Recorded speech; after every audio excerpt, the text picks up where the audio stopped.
On July 9, 2025, the USS Princeton was sailing in the South China Sea as part of the Theodore Roosevelt Carrier Strike Group. For the crew, it was supposed to be another routine patrol. These missions have one simple purpose: keep international waters open, safe, and free. At first, everything looked normal. The Princeton's radar tracked dozens of ships, most of them civilian traffic going about their business. But then, something stood out. A Chinese destroyer, one of their modern Type 052D class, which had been hanging back quietly for hours, suddenly turned in and picked up speed.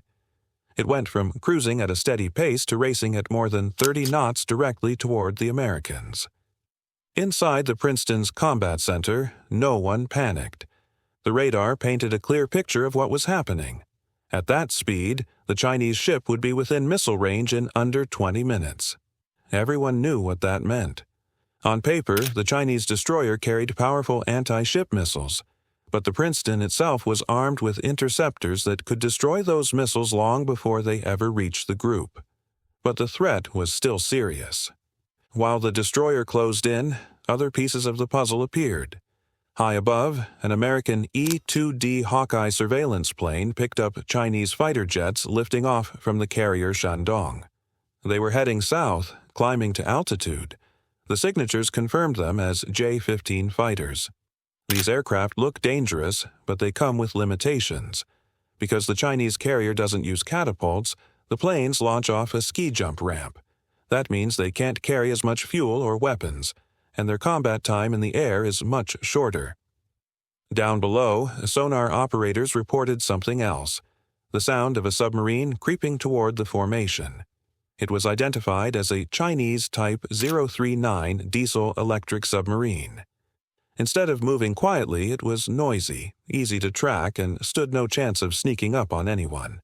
By mid-morning, it was clear what China was trying to do: a destroyer pushing in, a carrier air wing moving south, and a submarine creeping closer. It wasn't random. It was a coordinated attempt to intimidate the U.S. Navy. The Americans didn't rush to react.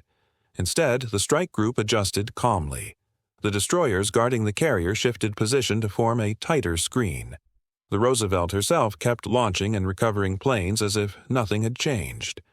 Everything was deliberate, steady, and professional.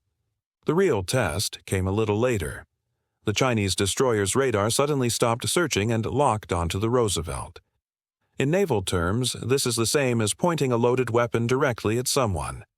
The Americans knew exactly what it meant. Princeton's missile systems immediately had firing solutions ready. With over 100 missiles on board, they could have turned that destroyer into a burning wreck within seconds. But they didn't respond in kind. Instead, they kept their radars in standby and recorded everything. If shooting started, the evidence would be clear about who pulled the trigger first. In the skies, the situation was just as tense. The J-15s kept heading south, but American Super Hornets were already airborne and fully armed. The U.S. jets had more fuel, more weapons, and far better radar.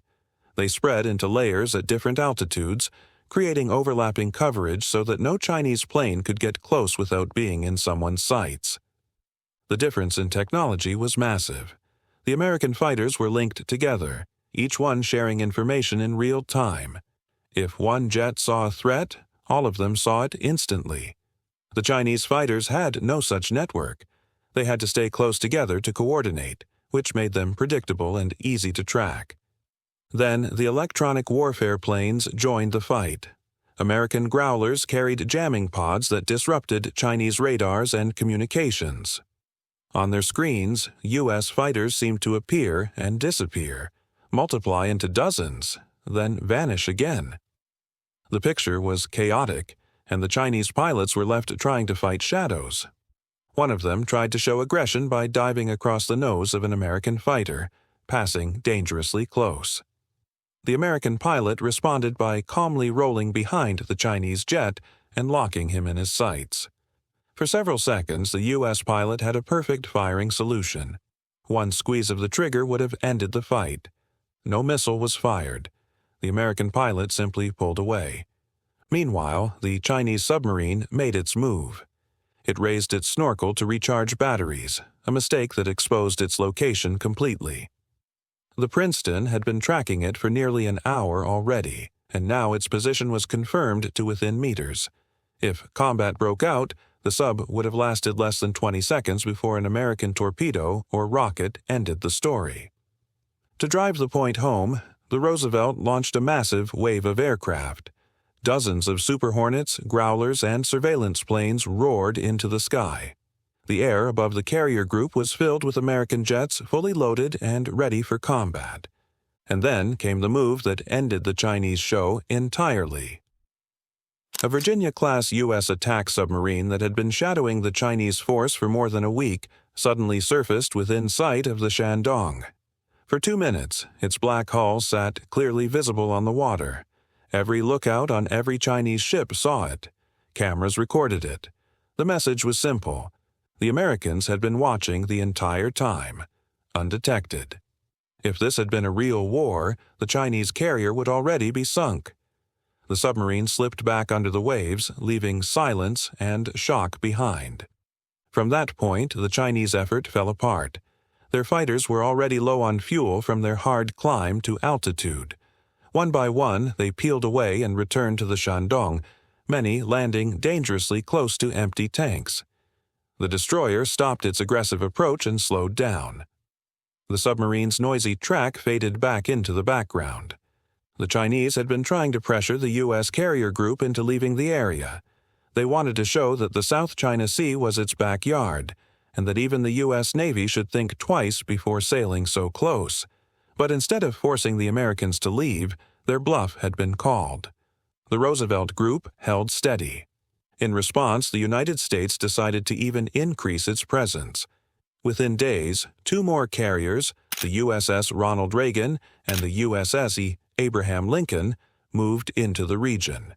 Each carrier brought more than 60 aircraft, including FA-18 Super Hornets, electronic warfare planes, early warning aircraft, and helicopters for anti-submarine missions.